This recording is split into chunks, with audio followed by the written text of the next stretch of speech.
Ready start. अध्यक्ष महाराज, सन्माननीय सभासदांनी, आज रोजी हा ठराव मांडून त्यावर भाषण करताना असे मुद्दाम सांगितले की हा ठराव मांडण्याच्या पाठीमागे कोणतेही राजकारण नाही. शिक्षणाचा एकंदर दर्जा सुधारावा आणि त्याकरिता शिक्षकांना चांगली पाठ्यपुस्तके निर्माण करण्याच्या दृष्टीने प्रोत्साहन मिळावे, एवढाच उद्देश या ठरावाच्या मागे आहे, असे ते म्हणाले. ठराव मांडण्याच्या पाठीमागचा हा जो हेतू त्यांनी सांगितला त्याच्याशी मी तत्वतः सहमत आहे, परंतु मला प्रामुख्याने एक गोष्ट या सभागृहाच्या निदर्शनास आणून द्यावयाची आहे की माध्यमिक शिक्षणासाठी पाठ्यपुस्तके निर्माण करीत असताना माध्यमिक शिक्षकांनी महाविद्यालयातील प्राध्यापक हीच मंडळी मुख्यत्वे करून त्या कामात भाग घेत असतात. अर्थात पाठ्यपुस्तक निर्मितीची सध्याची जी पद्धत आहे ती सर्वसामान्य शिक्षकांना तितकीशी परवडणारी नाही, हे मला कबूल आहे. कारण ही पुस्तके छापून घेण्यासाठी पहिल्या प्रथम जो खर्च करावा लागतो तो सर्वसामान्य शिक्षकांना परवडण्यासारखा नसतो. परंतु सन्माननीय सभासदांनी आपल्या ठरावात जी योजना सुचविली आहे तिच्यामध्ये देखील ही अडचण आहेच.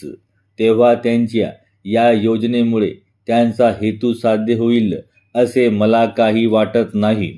त्यांच्या योजनेमुळे शासनावर काही प्रमाणात आर्थिक बोजा पडेल व तो उचलण्यास कचरेल, अशी शंका त्यांनी आपल्या भाषणात व्यक्त केली.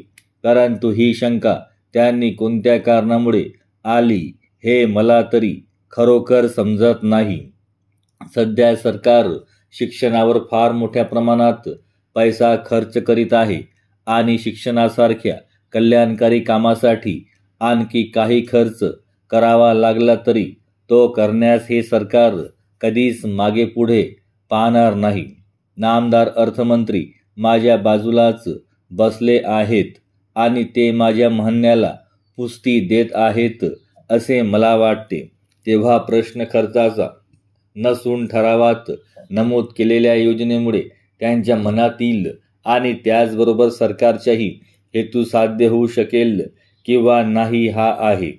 शिवाय ती योजना प्रत्यक्ष अंमलात आणण्याच्या बाबतीत अनेक व्यावहारिक अडचणी आहेत व त्याच मी आता सन्माननीय सभागृहाच्या निदर्शनास आणून देण्याचा प्रयत्न करणार आहे. पहिली अडचण अशी की माध्यमिक शिक्षणाचा जो अभ्यासक्रम आहे त्यात जवळजवळ 96 विषयाचा अंतर्भाव आहे. या सर्व विषयांची पाठ्यपुस्तके निर्माण करण्यासाठी त्यांनी आपल्या ठरावात नमूद केल्यानुसार स्पर्धा आयोजित करणे हा एक फार मोठा अवाढव्य असा प्रयोग होईल व तो व्यवस्थितपणे पार पाडणे हे एक अतिशय कठीण व जिकिरीचे असे काम होईल. महत्त्वाची गोष्ट म्हणजे काही विषय असे आहेत की फारच थोडे विद्यार्थी ते विषय घेतात. या विषयांची पाठ्यपुस्तके प्रकाशित करण्यास प्रकाशक बहुधा तयार नसतात, कारण त्यांचा खप अतिशय कमी असतो आणि त्यामुळे त्यातून आर्थिक प्राप्तीची फारशी आशा नसते. याच कारणासाठी चांगले लेखकही ती पुस्तके लिहिण्याच्या भरीस पडत नाहीत. त्यामुळेच सध्या या विषयांची जी पुस्तके आहेत ती फारशी चांगल्या दर्जाची नाहीत. म्हणून प्रथम याच पुस्तकांच्या निर्मितीच्या बाबतीत ही योजना अंमलात आणावी असा आग्रह काही लोकांकडून धरला जाईल.